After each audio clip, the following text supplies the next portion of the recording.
shinier too. Good morning. My name is Amanda Rivera. I'm the hearing examiner presiding over today's hearing.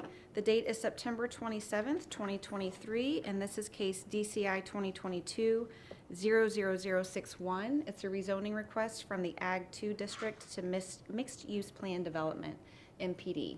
Because this is a quasi-judicial zoning hearing, all testimony and evidence must be taken under oath. So if you intend to speak, if you could please raise your hand. Do you swear or affirm the testimony you will provide is the truth? I do. Thank you. Do we have any members of the public here today? No. Okay, then I will dispense with those instructions and we can begin with the applicant. Good morning. All right, thank you. Good morning, Madam Hearing Examiner. For the record, my name is Richard Aiken. I'm an attorney with Henderson Franklin here in Fort Myers, and I am here this morning on behalf of the applicant and trustee Alan Freeman. We did submit a 48-hour notice in this matter. 48-hour notice indicated that we are in agreement with staff's recommendation to withdraw deviations 2A and 3B. And other than that, we are in agreement with the staff recommendation and have no other outstanding issues. Okay, and I did accept that as applicant's Exhibit A. Would there be a master concept plan that was being revised as well to reflect the change in the deviations? Yeah, I believe the master concept plan still probably has the triangles for those two deviations. Okay. So we could give you an updated one that removes those. Okay. There isn't one to submit today, so we'll leave the record open for that at the end. All right, thank you. And I also have a copy of our PowerPoint presentation that I'll provide for you, if that's okay. Thank you. Yes, please. That would be applicant Exhibit 1. Thank you.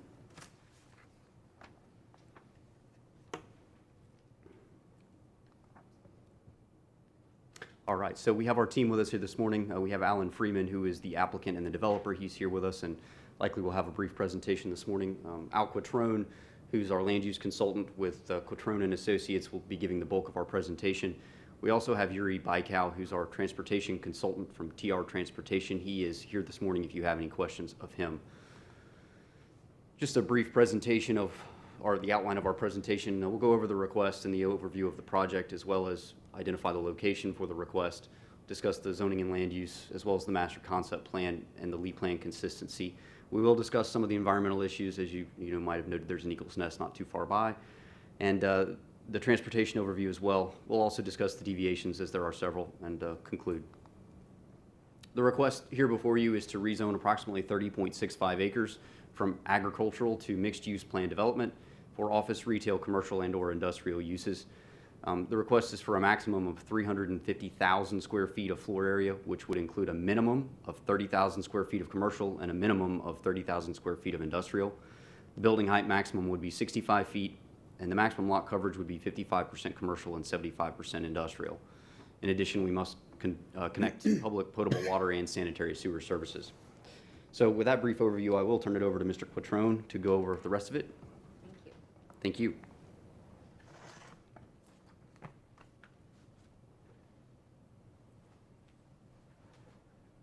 Good morning. Good morning. I've got a scratchy throat, so I brought some water up here. I'll try not to spill it.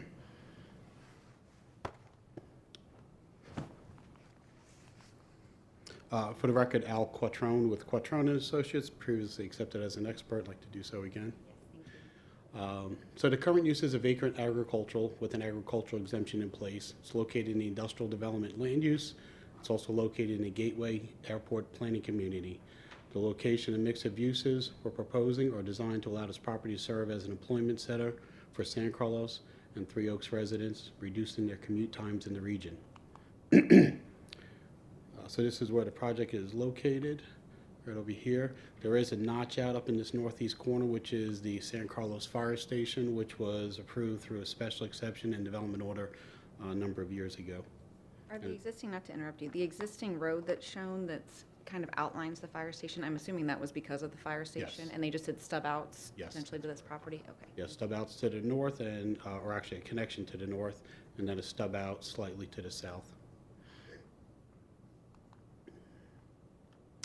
As mentioned, here's our zoning map. Current use is AG2. There's ag uses on the property. We have 6-lane arterial Alico Road to the south and 2-lane major collector Oriole to the east. And this is the land use map. You'll see off to the left, there is a portion of it that's in wetlands. There is a conservation easement through South Florida Water Management District over that area, and our master concept plan is designed around that. This is the master concept plan, and I do have a printed hard copy, which I could leave with you if you'd like. Or we'll, obviously, we have to revise it to remove the 2 deviations.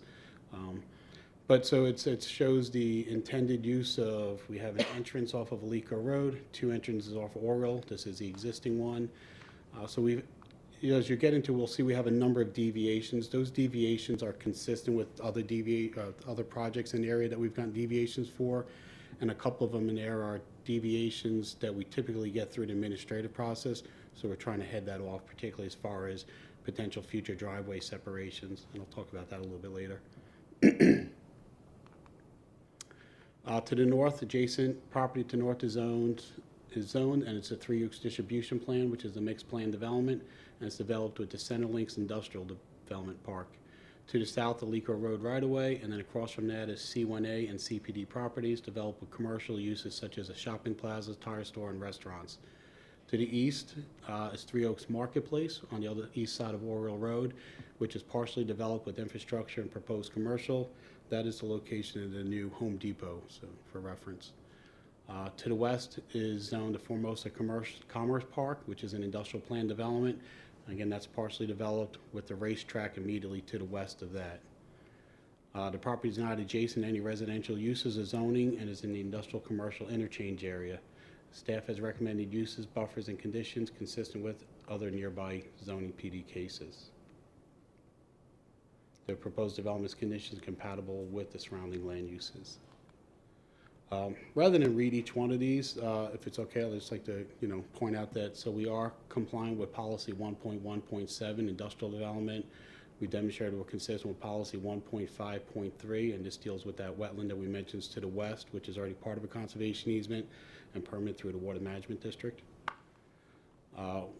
Objective 1.6, policy 1.6.5, consistent with that, which is gateway airport planning.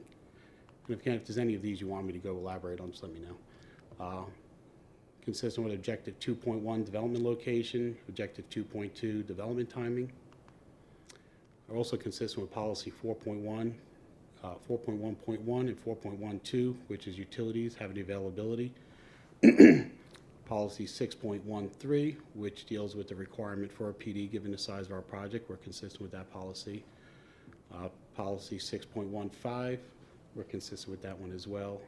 And I think this might be a typo, but consistent with this policy that deals with open space requirements.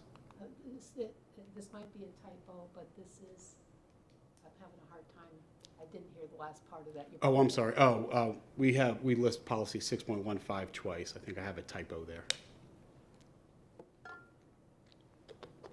Excuse me. Moving on, so we're consistent with policy 7.12, policy 7.13, policy 7.15, policy 7.18, and policy 7.19, which deal with not having to go through any adjacent residential properties for the project, and not having and then having our access points on arterial and collector roads, and not traveling again through residential areas. Objective 11.1 and goal 60 we're compliant with. Complying with goal 77, development design requirements, policy 124.1.2 and policy 125.1.3, which is part of the water management permitting as far as water quality and monitoring of those wetland areas. So as mentioned, there is an active bald eagle nest on the site that's located in the western portion of the property, just north of Alico Road. Well, it falls pretty much midway between this property. There's an eagle management plan that's been permitted through FWC, and we also have our ETAC approval, which was approved on June 13th. And it basically approved our limits of construction to be consistent with our development berm around the conservation area. Then, of course, there are certain requirements outside the main prime area, which talks about times of construction and additional monitoring. So, as far as the transportation overview, we do have Yuri here, so if you do have any transportation questions, but it's pretty straightforward. We did a TIS per the zoning application for the 350,000 square feet of commercial industrial uses, and then there is also the potential for 150 hotel rooms being requested. The proposed project has 3 driveway connections, one on Alico, 2 on Oriole. Future link level service and intersection analysis. There's no projected negative transportation impacts as a result of the proposed zoning request.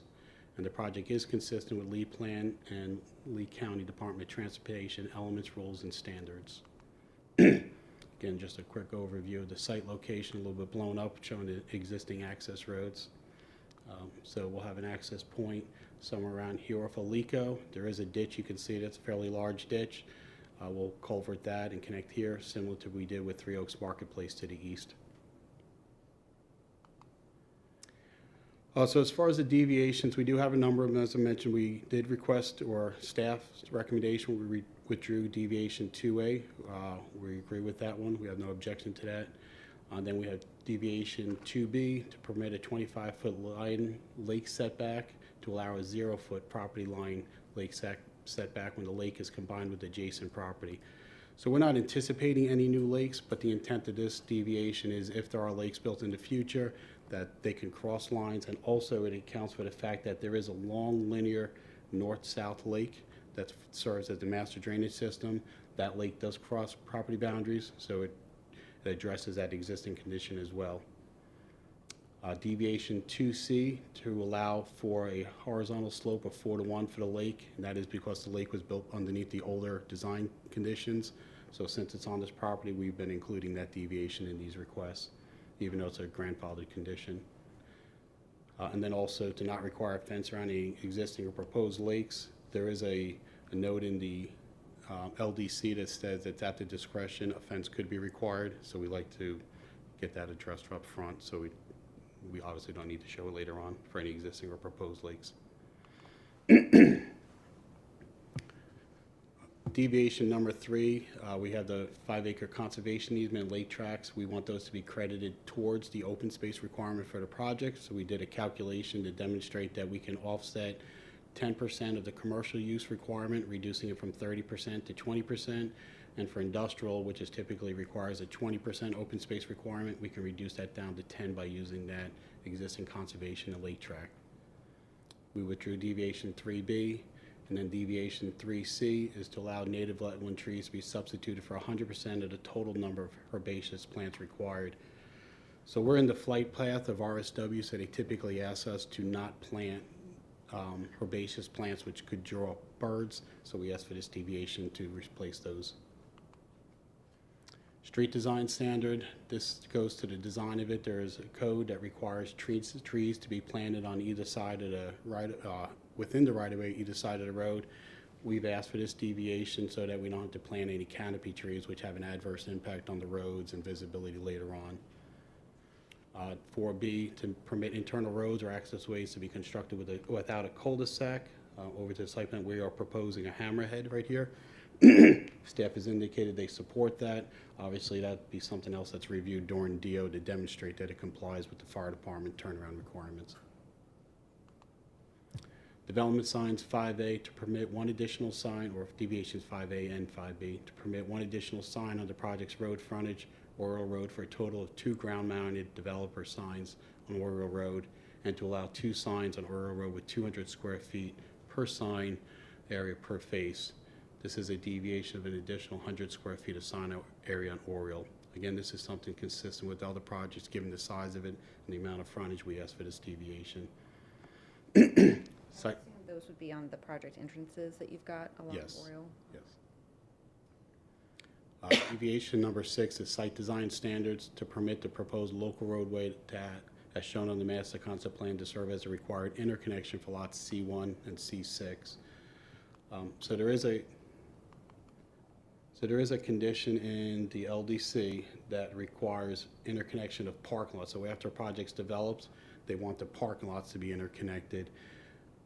We're proposing to eliminate that requirement so that and just rely on the local road, which is essentially a reverse frontage road to allow access. We found, depending on certain uses, if you have drive-throughs or car washes, we see that to be potentially more conflicts than potential adverse impacts as opposed to a benefit. And again, this is a dead-end road, so it's going to be a very light traveled road as compared to something that went from subdivision to subdivision. Number 7, to permit a connection separation of 60 feet on the proposed access roads from anticipated tracks A, C5, and C6 in accordance with the concept plan, and to allow for 102-foot driveway separation for Sweeney Avenue. There should be adequate room to get the 125-foot separation for each of these tracks. This one, because of the Eagle Zone, would most likely push their driveway closer towards this driveway, so the 60-foot deviation relates to this. The second deviation is the access to the fire station. That's existing, but there were some concerns that it may not have been officially approved through some sort of deviation or zoning action. So we're asking for that deviation right now, which would satisfy both projects. Also, in conclusion, we submitted sufficient evidence has been provided with this application to demonstrate that this rezoning is in compliance with the LEED plan. In addition, sufficient evidence has been provided with this application to demonstrate that this rezoning is in compliance with the Land Development Code and all other applicable rules, regulations, including compliance with all zoning provisions, supplemental regulations set forth in Chapter 34. The request is compatible with existing or planned uses in the surrounding area.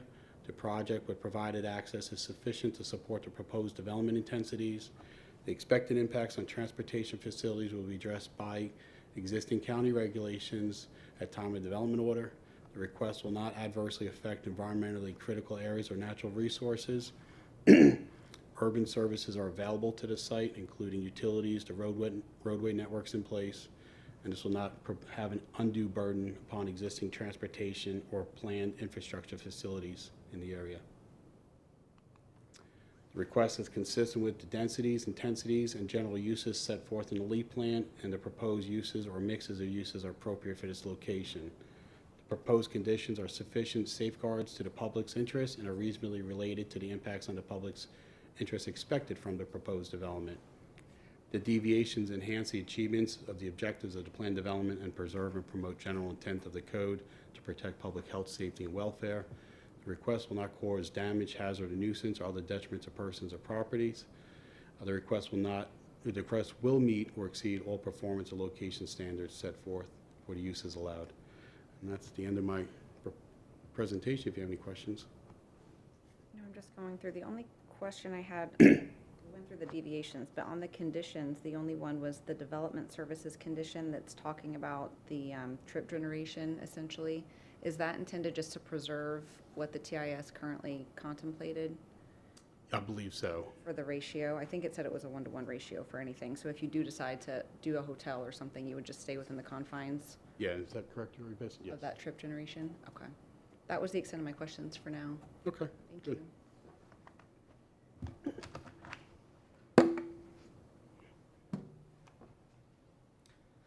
So I believe that concludes our presentation. So I'll turn it over to staff. Thank you. Thank you.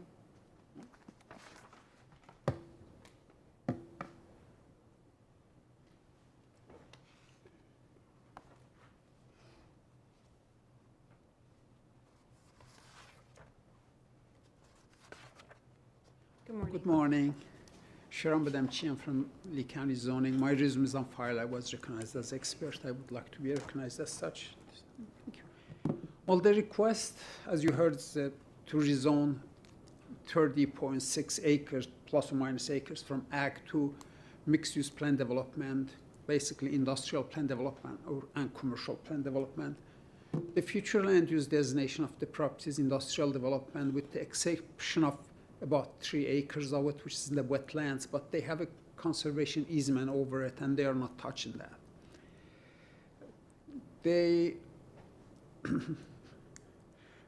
The reason for minimum 30,000 or whatever square feet of commercial or industrial is, if they go below that, they will no longer qualify for mixed-use plan development. And staff reviewed this case, and they are in full compliance with all applicable LEED plan policies, goals, and objectives, and the Land Development Code's requirements. And they requested 12 deviations. Staff recommended the withdrawal of 1 and the denial of the other, and they agreed to withdraw those 2 deviations. With that, staff recommends approval of this case with all staff conditions. For the two deviations so the withdrawal was because it wasn't necessary. You said it was. Correct. They were talking about something in the future, and